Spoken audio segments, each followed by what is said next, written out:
देवरानी की नजर। क्या बताऊं मैं मम्मी, जिसे देखो इस घर में बस पूजा पूजा करता रहता है। मैं भी हूँ इस घर में, लेकिन नहीं, परेशान हो गई हूँ मम्मी मैं। अरे क्यों परेशान होती है बेटा? अभी तेरी माँ जिंदा है। ऐसा मंत्र जानती हूँ कि अच्छे अच्छे ठीक हो जाए। तो तेरी जिठानी क्या चीज़ है? तुम मंत्र मार ही दो मम्मी, अब पानी सर से ऊपर जा रहा है। अब तो मैं कुछ कर सकती हूँ मम्मा। तो एक काम कर, अब से तेरी जिठानी कुछ भी करे ना, तो बस उसकी तारीफ कर। नज़र से बड़ा कोई बाण नहीं होता बेटा। इतनी तारीफ कर उसकी कि उसे नज़र ही लग जाए। तेरे नज़र के बाण से ऐसे जल भुन जाएगी कि वो किसी काम की नहीं रहेगी। फिर देख कैसे हर जगह तू ही तू होगी। वाह mummy, you are great, I love you. Sushma ji की दो बहुएं थी, बड़ी बहू पूजा और छोटी कनिष्का। पूजा को सारी चीज़ें परफेक्ट तरीके से करने की आदत थी, जिस कारण सभी उसकी बड़ी तारीफ करते थे और ताना सुनना पड़ता था कनिष्का। आज मैं रोटियां बना देती हूँ भाभी। पर तुमसे बनेगी रोटियां? अरे बनाती रहूँगी तभी तो सीखूंगी ना भाभी। अच्छा बना। वैसे तुझसे कुछ खास उम्मीद तो है नहीं मुझे। कनिष्का रोटियां बनाना शुरू ही करती है कि पूजा बोल उठती है, हे भगवान, हट हट तू, छी छी छी, ऐसी रोटी तो कुत्ता भी ना खाए। तुझे रोटियां बनाना सीखना है ना तो अपने मायके जाकर सीख लेना। यहाँ तो कोई ऐसी रोटी नहीं खाने वाला। पूजा की बात कनिष्का के मन को लग जाती है और वो कहती है, अगर मैं कुछ करूं तो आप लोग उसमें 10-10 बुराइयां निकालना शुरू कर देते हैं, और फिर मैं कुछ ना करूं तो मुझे कामचोर बोल देते हैं। इतनी बुरी भी नहीं बनी है रोटी, आज तो रोटी मैं ही बनाऊंगी। कनिष्का रोटियां बनाकर एक तरफ रख देती है।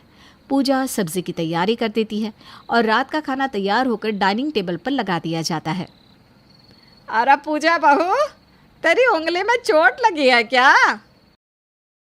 सब्जी काटते वक्त लगता है भाभी की उंगली कट गई होगी मम्मी। नहीं नहीं, ऐसा कुछ भी नहीं हुआ। पर आप लोग ऐसा क्यों पूछ रहे हैं? सब्जी खराब बन गई है क्या? पर ऐसा कैसे हो गया? मेरा काम तो कभी खराब हो ही नहीं सकता। अरे वही ना बहू, तेरी रोटियां हमेशा हल्की और गोल गोल रहती है, और आज देखकर लग रहा है कि भारत का नक्शा ही बन गया है। क्योंकि रोटियां मैंने नहीं, कनिष्का ने बनाई है मम्मी जी। कितना ही मना किया मैंने उसे, पर वो है कि जिद पर आ बैठी थी। देखो बन गई रोटी, अब खुश हो गई ना तुम?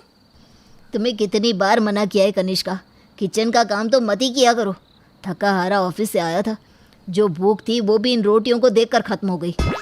ये कहकर प्रेम वहाँ से उठकर अपने कमरे में चला जाता है। बेकार में बेचारे देवर जी का मूड खराब कर दिया तुमने। मम्मी जी आप रहने दीजिए, आप क्यों खाएंगी ये रोटियां?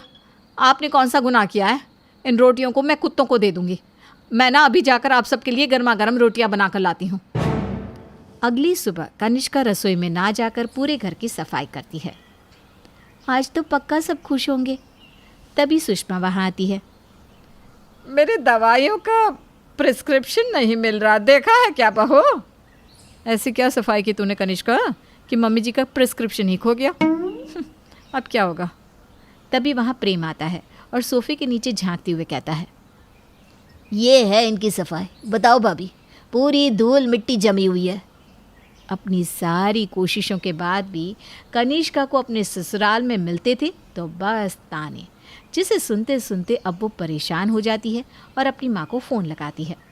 क्या बताऊँ मैं मम्मी, जिसे देखो इस घर में बस पूजा पूजा करता रहता है। मैं इस घर में हूँ लेकिन नहीं, परेशान हो गई हूँ मम्मी मैं। अरे क्यों परेशान होती है बेटा? अभी तेरी माँ जिंदा है।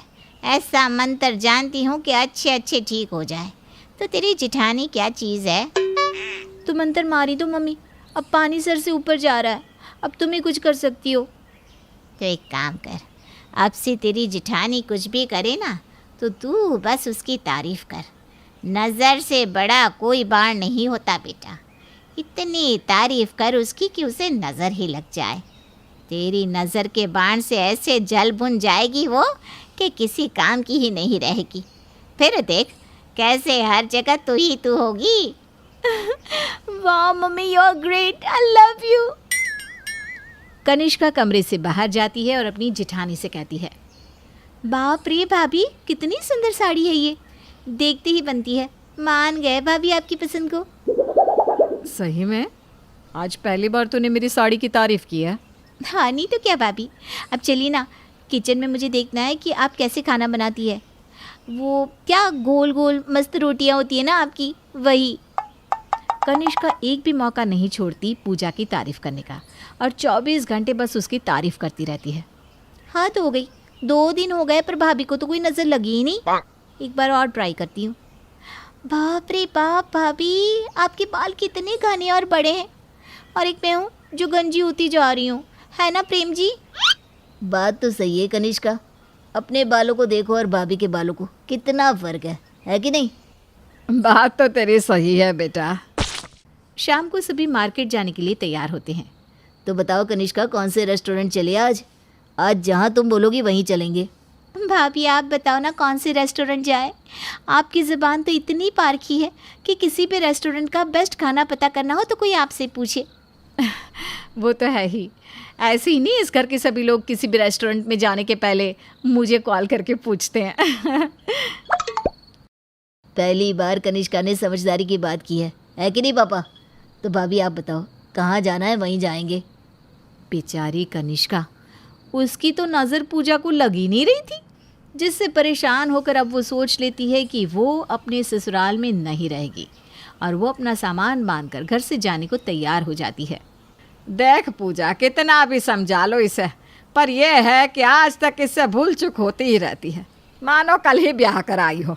अरे पता नहीं है क्या तुझे कि हमारे घर की बहुएं मायके जाने से पहले सास से पूछती है, और सास के हाँ करने पर ही घर से निकलती है। कुछ तो ठीक से करती नहीं। अब ये सारे नियम कायदे भी भूल गई क्या तू? मैं तो वैसे भी किसी काम की नहीं हूँ ना सासू माँ, तो यहाँ रहकर भी करूँगी क्या? यहाँ आप लोग खुशी खुशी रहिए, मैं मायके कुछ दिनों के लिए नहीं, हमेशा हमेशा के लिए रहने जा रही हूँ। क्या? ये सब क्या मजाक है कनिष्का? पर तू क्यों जाएगी बहू? जाना तो उसे चाहिए जिसकी गलती है, और गलती है इन सभी की जिन्होंने तुझे तेरी गलती पर सिर्फ और सिर्फ ताने दिए। एक बार भी किसी ने ये नहीं सोचा कि तुझे सिखाया जाए। और सुषमा, तू, पूजा तो बच्ची है पर तू तो इसकी सास है। तूने कैसे अपनी दोनों बहू में इतना भेदभाव कर लिया? और प्रेम, तो इसे ब्याह कर इसीलिए लाया था क्या कि दिन भर 24 घंटे इसे ताने देता रहे? कितना सुनेगा कोई? जब देखो जिसे देखो कनिष्का पर ही बरसता रहता है, जबकि ये लड़की तो हमेशा कोशिश करती है काम सीखने की। बाकी घर की बहुएं तो कोशिश भी नहीं करती। अब महेश की बात सुनकर सभी को एहसास हो जाता है कि जाने अनजाने में वो लोग कनिष्का के साथ क्या कर रहे थे। उस दिन के बाद कभी भी कोई अपनी गलती दोहराता नहीं, और कनिष्का को अपनी नज़र लगाने वाले टोटके का कभी भी दोबारा इस्तेमाल नहीं करना पड़ता।